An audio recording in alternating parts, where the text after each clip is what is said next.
મેંદરડા સોનાપુરી સેવા સમિતિ દ્વારા મેંદરડા ગ્રામજનો માટે એક સ્મશાનની અંદર જે રિનોવેશનનું કામ ચાલુ છે, સોનાપુરી સેવા સમિતિ દ્વારા જે કાર્ય થાય છે એ કાર્ય અને દાતાઓએ આપેલા દાનની વિગત જગદીશભાઈ ભૂરાભાઈ સાકરિયા તરફથી ફીટ કરવામાં આવેલું છે. જે ઠંડા પાણી માટે જે ડાઘવું આવે એને ઠંડુ પાણી પીવું હોય તો એના માટેની વ્યવસ્થા જગદીશભાઈ ભૂરાભાઈ સાકરિયા તરફથી કરેલી છે. આગળ આપણે જોઈએ તો આ જે ઘરની અંદર એક ઓફિસ અને સ્ટોરરૂમ માટેનું જે ગોઠવણ કરવાની છે એ માટેનું કામ પણ ચાલુ છે આખું. આ એના માટે વેલા અને રેતી જે કંઈ દાતા છે એ દાતા તરફથી મળેલી છે. અહીંયા એક ઓફિસ બનાવેલી છે જે માટેનું ટોટલી દાન સિદ્ધપરા સાહેબ ડૉક્ટર સિદ્ધપરા સાહેબ તરફથી આવેલું છે અને એનું કામ ચાલુ છે. અને તેનાથી આગળ જઈએ તો સામે જે ખાટલા છે દિનક્રિયા માટેમાં નીચે બ્લોવરના ફિટિંગ કરેલા છે એનું પણ દાતા મળેલા છે જે ગાજીપુરાભાઈ તરફથી મળ્યું છે.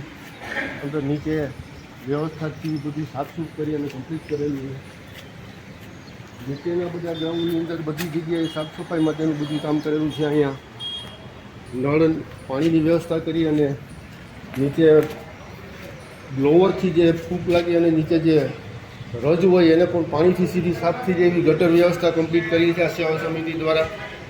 નીચેથી સીધું પાણી ગટરમાં થઈ અને સીધું નદીની અંદર નીકળી જાય બધી વસ્તુ. એના માટેની બે ખાટલાની અંદર વ્યવસ્થા કરેલી છે. આગળનો આ ખાટલો છે એને પણ કમ્પ્લીટ કરેલો છે. નીચે જે બધી વસ્તુ હોય એ બધી ગટરમાં થઈ અને નદીમાં વ્યવસ્થા નિકાલ થઈ જાય વ્યવસ્થિત અને સાફ સફાઈ રહે એવું આયોજન કરેલું છે. ત્યારબાદ જોઈએ તો સામે જે લાકડા ફાળવાનું મશીન છે એને કમ્પ્લીટ રિપેર કરી અને સામેના જથ્થાની અંદર આ પ્રેસ મશીન આખું ઓકે કરી પ્લેટફોર્મથી બેસાડી અને નવું કમ્પ્લીટ ફિટ કરી. ત્યારબાદ સામે જે આ બધા લાકડા સેવા સમિતિ દ્વારા ફાડી અને કમ્પ્લીટ થપ્પો કરેલો છે ઢગલો સામે, અને તે પણ સેવા સમિતિ દ્વારા કમ્પ્લીટ વ્યવસ્થિત ગોઠવી અને આયોજનથી ગોઠવણ કરેલી છે. તેને લાદીની ઘસાઈથી કમ્પ્લીટ પ્લેન સાફ કરી ધોઈ ઓકે કરેલું છે અને બેન્ચો પણ કમ્પ્લીટ ગોઠવેલી છે.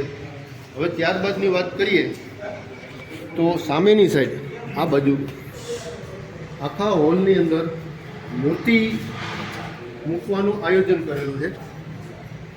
જે દાતાઓ તરફથી મૂર્તિ મૂકવામાં આવશે દિવાલ ઉપર બધી જગ્યાએ ફર્સ્ટ ક્લાસ પ્લેટફોર્મ બનાવી આટલી સાઈડમાં અને મૂર્તિનું મૂકવાનું આયોજન કરેલું છે. તો જો કોઈ દાતાને મૂર્તિ મૂકવી હોય વ્યવસ્થિત પોતાના પર્સનલી હેતુ માટે પર્સનલી મૂકવી હોય તો દાનમાં આપી શકે છે.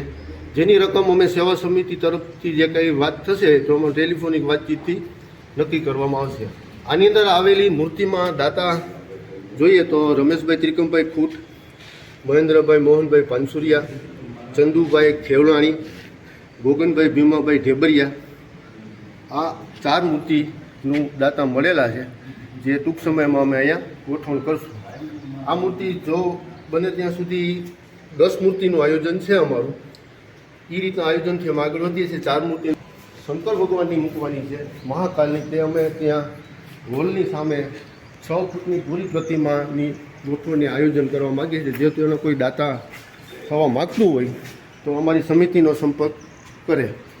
અમારી સેવા સમિતિ જે મેંદરડાની કાર્યરત છે એ કાર્યરતના સભ્યોની યાદી નામજોગ કરું તો પ્રથમ તો ચંદુભાઈ પાનસુરિયા, ત્યારબાદ રમેશભાઈ ત્રિકમભાઈ ખૂટ, ત્યારબાદ મહેન્દ્રભાઈ મોહનભાઈ પાનસુરિયા, ત્યારબાદ ભાવેશભાઈ બાબુભાઈ પાનસુરિયા, ત્યારબાદ ગોવિંદભાઈ ભીમાભાઈ ઢેબરિયા, ગણભાઈ ઉકાભાઈ પાનસુરિયા અને મહેશભાઈ જેનું અમે નામ ગુલામનું નામ મયાભાઈ કહીએ છીએ અને હું જીતુભાઈ જેઠાભાઈ બોરડ. આટલા સભ્યો અને એક રમેશભાઈ કોયાણી છે જે બહાર છે એ પણ અમારા સભ્યો છે. આટલા સભ્યો અમે છેલ્લા 2 મહિનાથી સતત આમાં સેવા કાર્ય કરીએ છીએ. અને કોઈને સેવા કરવા આવવું હોય ગામ લોકોને અથવા તો બહારથી કોઈને અનુદાન આપવું હોય તો અમારો સંપર્ક કરો અને યોગદાન આપવા વિનંતી.